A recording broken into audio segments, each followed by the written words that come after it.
Okay, Secrets readers, now we are covering Arcam at the ginormous Harman booth, and back with Jim. Yes, yes indeed. Are we tired of these speed wipes that I do, Jim? I enjoy it. Oh, thank you very much. Yes, thank you very much. Yes. So this is the second generation or the second stage of the Arcam new Arcam stuff? So in 2023 we did the launch of the Radia series, so it's the first wave of products. That was in October, I believe, 2023. We did it in London. So in the first phase of the products we had 3 integrated amplifiers, 2 digital source players, a CD player and a streamer. And then at Munich this year we announced the second phase, which will be available very early 2025, probably around January here in the US market for it. And that is 3 additional products, 2 more integrated amplifiers and a dedicated streamer that have much more, well, first of all, streaming integrated in the amplifiers, and much more advanced capabilities, better power, more features added to them. So they're replacing the upper end of the hi-fi range. So now in total we'll have 8 models in the Radia hi-fi range, all with this gorgeous new industrial design, completely new designs for analog circuits, digital circuits, the amplification, which we're using Class G in some, and we're using Class AB in the smaller ones. Okay. So this guy here, this was the A25. This was the flagship of the first phase of it. Okay. So this is an outstanding integrated amplifier, great sound quality, 100 watts Class G power in it. It's got high-res DAC built into it. You've got Bluetooth capability in it. You've got a phono stage in it if you want to connect a turntable to it. So it's a great sounding unit. The whole new Radia industrial design here. You see the lit halos around the encoders, clean front panel, the nice display that's hidden behind the front glass panel on it. Aesthetically, this is beautifully done. This is like some of the nicest new gear I think I've seen. Thank you. It's really, really pretty. Yeah. Very cool pieces. Yeah, very nice. Oh my gosh. So we're going to go from that now to the phase 2 products, and let me walk you over to the SA35, which is the next model up from that range. We are walking with Jim. So, we are walking. We're walking. Stay with the tour. This is right. Yeah. So in this case, the SA35 adds this beautiful full color display on the front panel. That's nice. So when you're doing streaming, which is integrated into this unit, you now have the ability to see your album art and all your metadata on the front panel of the unit.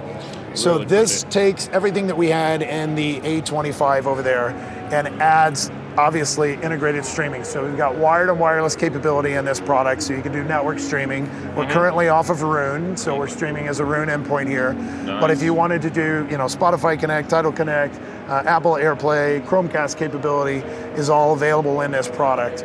A little more power with this guy. This is 120 watts of G-class power, so you get a little more beefy capability in terms of what we're doing with the amplification. We're actually running it with the Revel F226BE floor standing loudspeaker here.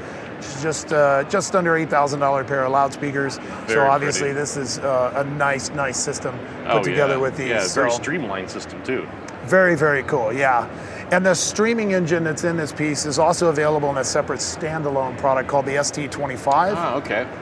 There we go. So if you recall from the first phase that we did, the ST5 was the streamer that's in that. It was a really slimline unit without much of a display on the front of it, but just gave you access to your streaming content. It was a good companion to put with the A5 and the A15 integrated amplifiers from that first phase. This one's really designed to match that A25, which was the one that we started with over there. Gotcha. So it can, of course, work with any of them, but from a price point standpoint, that's probably the one you're going to want to match it with. So this also has the full color display on the front of the unit, so you can do your streaming and see your album art and metadata on the front. But where this steps up into a much higher performance DAC, toroidal power supply in it, the way they did the board layout, the engineering team did a new ground plane design, so it's a much more low noise product in here. So this is a fantastic streamer that will be available really probably around January again here in the US as part of this phase 2 product family. So dedicated streamer, take that streamer, build it into the integrated amplifier. That's what you get here with the SA35. This technically replaces the SA30. A lot of people were asking when we did the first product phase, they're like, well, did that A25 replace the SA30 and why does it not have some of the same features?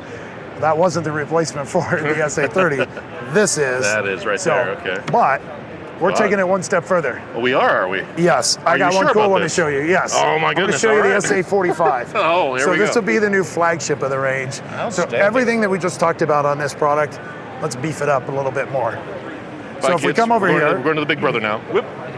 I'm running away from Running away. This is the Hey, SA45. here we go. A much larger display. Of course, if this unit was plugged in and turned on, this you see there's a nearly 9-inch display on the front. at So that. now my album art is about this big here on the front. That's all the metadata. beautiful. So all of the features that we talked about on the other product are found in this one. But we also have some balanced circuitry on this. We've got a much bigger power supply, much more amplifier output capability on this. This is rated at 180 watts, a G-class, and when you get down to a 4-ohm load, considerably more power for that. Nice. And these pieces, while we talked about all of the core features on them over there, these also have some unique things on them. So they've got an HDMI eARC input on it, so if you want to use great, this as okay. audio for video, Yep. it's a great way that you can do that. And a lot of people are getting their streaming content from a smart TV anyways. Right. So that's something cool that you can do with these. Both the 45 and the 35 also have direct live capability, so if you want excellent, to calibrate okay. them for your room, you could do that. Nice. Two-way Bluetooth, if we talked about that, so Right. you could do that, use your phone, your mobile device as a source, or if you want to do some private listening with headphones, connect your Bluetooth headphones to the product. And I think we talked about this before, but the amplification section is all like Arcam designed. It's, Yep, it's absolutely. their proprietary, their IP, their Yeah, so magic. G-Class is not necessarily exclusive to us. We didn't invent it, but Right. it's something that John Dawson, who's the founder of Arcam, is still working on, and all the team that we have in the Cambridge engineering facility, they've really been refining G-Class power technology over many, many, many years. And so you get a lot of the sonic advantages of Class A amplification, but what we lose is you lose all of the inefficiencies that you have from Right. Class A. So really the way that a Class G amplifier works, because a lot of people aren't familiar with it, but it's still an analog amplifier design, but you have a second set of lifter devices that are on there. So there's another set of rails basically running at about plus 5 volts on it, so that we have the capability to do all that low-level detail and the great things that we love about Class A amps, but then still have these big dynamic swings and huge power reserve capabilities in it with that second set of rails in it and the extra lifter devices that are in it. So the demand is there. It can. Yeah, so when these things need to drive something big, they can do it. And Very it's nice. a fantastic, very audiophile sounding amplifier, but again, you still have huge power capabilities from this. Obviously with this thing, 180 watts of power, and this thing is it's a beast. So, but yeah, so that's something, again, we've tried to really refine over the last few years. And yeah, if you want to take a look at the back here, Yeah. That all the good stuff in it. It's nice So- to see that eARC HDMI thing there. That's becoming almost required now for modern components, I think. I think so, yeah, even though these are certainly products that were designed for the hi-fi enthusiast, it's a dedicated 2-channel product. But again, if I have this with a really nice pair of loudspeakers, why would I not be able to use that as audio for video? And if I've got a nice TV, a good sounding 2-channel system is going to outperform a 5-channel system any day. So Got it. This is awesome. Beautiful stuff. And as always, Jim, thank you so much for walking us through it. We really appreciate it. awesome, thank you, appreciate You it. bet.